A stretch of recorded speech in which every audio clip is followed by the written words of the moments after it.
There was something very interesting that I've been thinking about. And the reason I've been thinking about it is because immediately the first thing you saw when it was announced that Kevin Durant requested a trade was the whole narrative starting. KD's running from this, he's doing this. It gets hard, he doesn't stay, blah, blah, blah. And I sat there and I asked myself, if KD did indeed request a trade, is that KD saying, partially, I made a mistake? And I answered the question for myself, because obviously I'm not going to ask Kevin that, or why would I ask Kevin that? But I answered it for myself, and I said, possibly yes, possibly no. But regardless if it's yes or no, why does it matter? Like, if Kevin Durant says, I actually don't want to be here anymore, I want to go to somewhere else, why does it matter? Why does that make you weak? Why does that make him, it means he's running from something? I don't understand that. And the reason I don't understand it is because players are in control of their situation. Players are in control of their destiny. And so why is it that it's just not, that's the next step in his career? Because again, I always go back to if a guy leaves Google or if someone leaves Google to go to Apple after 3 or 4 years, and then they leave Apple after 2 years to go to Tesla, and then they leave Tesla after 4 years to go to DocuSign, no one's going to say that person ran, or that person did this, or that person did that. Everyone's going to say that person did what was best for their career and best for their livelihoods. But us as athletes, it's never viewed that way. And it's baffling to me that it's never viewed that way, because our lifespan with this career is actually way shorter than someone that's working at Google or working at Apple or anyone else in the world, for that matter, that's not an athlete for the most part. Why can't you do everything you can to get it right? Even if that means making a wrong move and continuing on. Why is it that athletes are viewed that way? It's baffling to me. It really baffles me that we've put ourselves in a position, we have become the absolute best at what we do, which is, if you're in the NBA, you are at the absolute top of the food chain when it comes to basketball. And if you are the absolute best, like someone at Apple would be, like someone at Google would be, why is it such a bad thing that we control our destiny? But you work that hard to be as good as you can be, to have that power. That's baffling to me. And I'm still trying to figure it out. So I saw the narratives and I saw all of these things, and I'm like, but why is that? And I personally think it goes back to some things that I've said in the past and how people view athletes. How people can't accept the fact that athletes are now businessmen and no longer just playing basketball. And at some point, people have to realize and be able to accept the fact that athletes are businessmen and we make business moves and business decisions, because you are operating a business. I am operating Draymond Green Inc., or whatever you want to call it.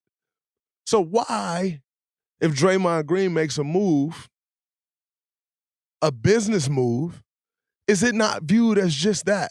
Let's talk about the move that's made. Is that a good move for business, or is it not? But to start calling somebody weak and they run from challenges, that's baffling to me, because that man has worked his entire life to be in that position to where he controls where he goes next. And by the way, everyone in the NBA can't control where they go next. So to be in that position, to have the opportunity to control what you do next, that's the American dream. That is the American dream. Yet, athletes, Kevin Durant in particular in this situation, is killed for it. Let's talk about some of these trades. I thought the one that really, really, really shocked the world was the Rudy Gobert to Minnesota for Malik Beasley, Patrick Beverley, Leandro Bolmaro, Walker Kessler, and Jared Vanderbilt. Okay, cool. But here's where the trade gets spicy. For four first-round picks. And I think 1 or 2 pick swaps. For those of you that don't know what a pick swap is, that means Minnesota traded their picks to Utah. If a scenario happens where Minnesota's pick is worse than Utah's pick, Utah can then swap that pick with Minnesota to take the higher pick. So trade swaps are actually very, very, very valuable. And I think that's what really tilted this trade is the draft capital that Utah received back. 4 first-round picks. That is absolutely insane. Now, what does this trade say to me? And I know Karl Anthony Towns just signed a $224 million extension. But what this trade says to me is Minnesota believes that they have a superstar in Anthony Edwards. If you think about the NBA, what championships used to be was having a great guard and a great big. And it says to me that they believe in Anthony Edwards to carry the torch. Not that Karl Anthony Towns is not important to what they do, because he is important to what they do, or else he wouldn't have got $224 million. And, you could say, oh, well, they gave him that because they don't want to, they want to hold the value. Karl Anthony Towns is an important asset. And if we have Karl Anthony Towns locked up for 5 years and they want to trade him, you can get a lot of value for that. You can think about it from that standpoint, or you can think about it from the standpoint of Karl Anthony Towns is an incredible shooter, shoots 40% from 3 so he can stretch the floor. You can think Minnesota's thinking ahead and they're trying to get back big because they may think the league is switching back to 2 bigs. But the reason it says to me that they want to build around Anthony Edwards is because you go out and you get and you trade all of that away. That means we're in win now mode. We're not planning for the future. And the reason it says Anthony Edwards to me is because Cat's been there. And now you're making these moves. They weren't trading the number 1 pick when when they just had the number 1 pick. They weren't trading picks anytime before that or really after. But they're in win now mode because I think Minnesota thinks that they have a superstar in Anthony Edwards. And by the way, I believe they do. And so you pair him with Rudy Gobert. You pair him, you pair Rudy Gobert with him, Karl Anthony Towns, D'Angelo Russell. You're saying I can win right now. Now, here's an interesting thing for me also on why I think they went out and got Rudy Gobert is D'Angelo Russell, who's an incredible player, who's my dog. I had the opportunity to play with him, as you know. D'Angelo Russell was essentially benched during the playoffs for defense. And so you cover some of that up now with the rim protection by Rudy Gobert. And you allow D'Angelo to be great at what D'Angelo is great at, which is on the offensive end. Now, yes, you still have to compete on the defensive end. Of course you do. But you now have someone there that can erase mistakes. You can erase, if you think about Like, let me take you back for a second. If you can think about if you can think about that Memphis Minnesota series, Ja dominated at the rim. Dominated at the rim. They struggled to rebound the basketball. So when you think about those things, Jaren Jackson dominated in that series. So when you think about that, they're saying, okay, we're going to go get Rudy Gobert, and there's our fix to cover up those things to where those things that they think cost them a playoff series. And so I thought that was a very interesting move for Minnesota. Now, the downside to that move, you have $450 million wrapped up in the center position. And you could say, all right, Karl Anthony Towns is moving to the 4. But I still can't view Karl Anthony Towns as a 4 because 4s are 6'2" in the NBA these days. I'm a center in the NBA these days. And so you have $450 million wrapped up into the center position. If there is a downside, maybe it's that, it's your depth. So how do you continue to acquire and have depth? Now, one way of doing that is to build your young guys. I think they're expecting McDaniels to take another step forward, which I expect he'll take another step forward as well. They re-signed Taurean Prince. And so I think depth is where that can hurt in having $450 million into the center position. But like I said, I think they also could see, you know what, we're not going to win going small. Let's go big and give that a try. And like I said, most importantly, what that shows me is they are building around Anthony Edwards, who's a young star in the making. And the thing that I love about Anthony Edwards is he got the game, he talk it, he walk it, he got the personality. He got what it takes to be one of those guys. And Minnesota see that. They're going all in on that. And I think it's a beautiful thing. Now, if you're Ant-Man, you got to be in that gym this summer. Because essentially what that's saying is we think we have a star, which means you need to be an all-star next year. You need to continue to grow. And I saw, earlier this year where Ant-Man said, I don't know why I wasn't an all-star. Now's your chance because they're going all in. You win games. You produce at the level that we all know he's going to produce at, and there's your bid. And so that was a very interesting move. We'll see how it works out.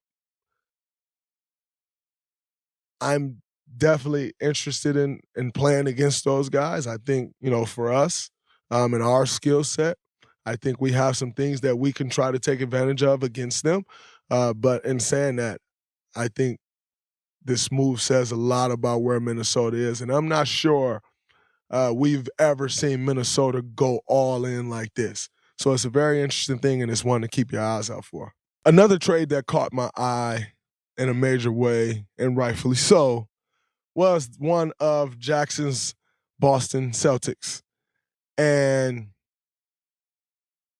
the reason that trade caught my eye is because they brought back Malcolm Brogdon, who's a very, very, very good player, who's been 50, 40, 90 before in this league, who is a point guard, can shoot the ball, great size, good defensively. The reason that trade catches my eyes is because I think it adds to something that Boston was missing, which is number one, their depth.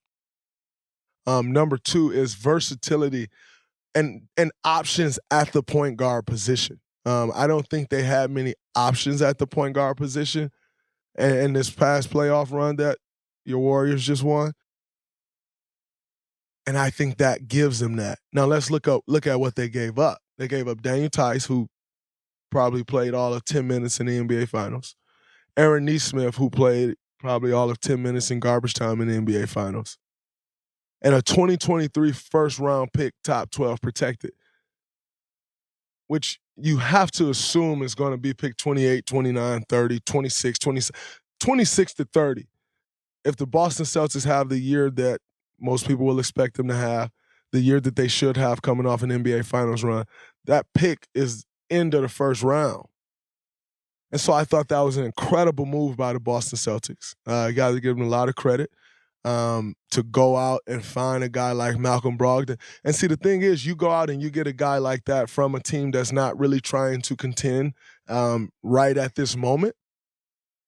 And that's where you can swoop in and get a guy for not very much, because sometimes teams would love to get off that salary. I think Malcolm Brogdon is probably making close to $20 million a year.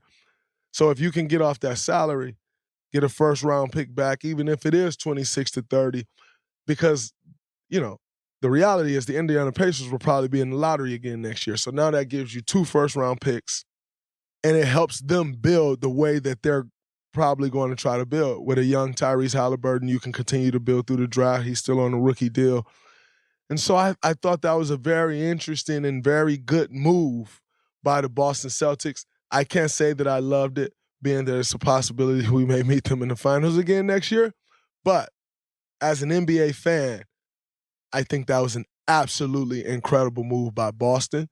I think that's one that lets you know, hey, we're not satisfied with losing in the NBA Finals, nor do you expect that the Boston Celtics, an organization with 17 championships, would be. They're showing you right away, we're trying to get better, we're improving, and we're trying to get back there. So take my hat off to them for that move. I thought that was a great move and probably top 3 best moves over the course of the last week or so. And arguably, depending on what happens, could be the best trade. If Boston go on to win a championship, you look back at this summer and you're like, wow, that was the trade of the summer. Unless, of course, Kevin Durant does get traded, which there's no guarantee that a guy with 4 years on his contract will get traded, even if they request it. So we'll have to see how that plays out. But right now, as it stands, that could be the trade of the summer. We shall see.